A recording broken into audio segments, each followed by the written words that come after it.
महिलाएं महाराज जी ये करवा चौथ का व्रत फिर किस उद्देश्य से रखती हैं? ये तो बहुत छोटे मोटे बातें हैं, ये गांव गली वाले होते हैं। ये अनुष्ठान किसी की मृत्यु को थोड़ी बचा सकते। करवा चौथ किसी की मृत्यु को बचा लेगी? आयु जब पूर्ण होती है तो देखो, गंगा जी अपने हाथ से अपने पुत्र को लेकर के गंगा में फेंक देती थी जिंदा।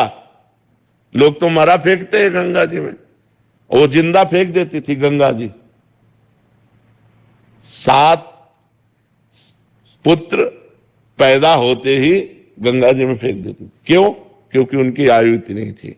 उनको पता था वो अष्टवसु में 7 जो थे उनको जन्म लेते ही मुक्त करना था। तो उन्होंने कह दिया था शांतनु से कि आप प्रश्न नहीं करोगे हमसे।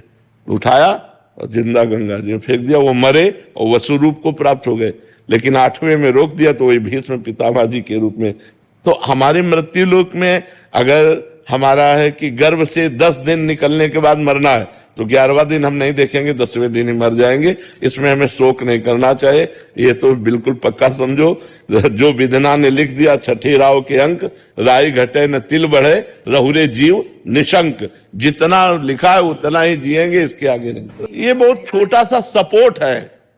जैसे हमारी आयु 10 वर्ष है, अब हमको कोई विघ्न छोटा मोटा आने वाला है, माँ व्रत कर रही तो उसका जुकाम ठीक हो जाएगा, उसको बुखार नहीं, उसको चबेटा नहीं लगेगा, उसको चोट नहीं लगेगी। मृत्यु का निश्चित टाइम होता है, उसे रोका नहीं जा सकता। हाँ, अब जैसे मृत्यु योग लग रहा है, अभी मृत्यु नहीं है तो मृत्युंजय जप करो कट जाएगा।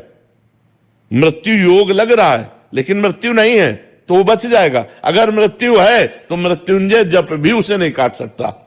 नहीं, कोई बचा के देख ले। योग लग रहा है, पाप कर्म इतना उसका प्रभावशाली हो रहा है कि वो मृत्यु योग जैसा दंड देगा। तो मृत्युंजय जब किया योग कट गया। आयु नहीं, आयु अगर समाप्त हो गई है तो फिर समाप्त ही हो गई है, फिर उसे नहीं बढ़ाया जा सकता। नहीं, भगवान राम जी अपने पिता दशरथ जी को जीवित कर लेते और माता कौशल्या वैधव्य ना होती। विचार करो, यहां जो जन्मा राइट टाइम जब आया उसको यहां से जाना पड़ेगा। बिल्कुल कोई भी व्रत नियम संयम उसे नहीं रोक सकता। ये बाहरी सपोर्ट होता है, ये बाहरी सपोर्ट होता है। मृत्यु को नहीं रोका जा सकता।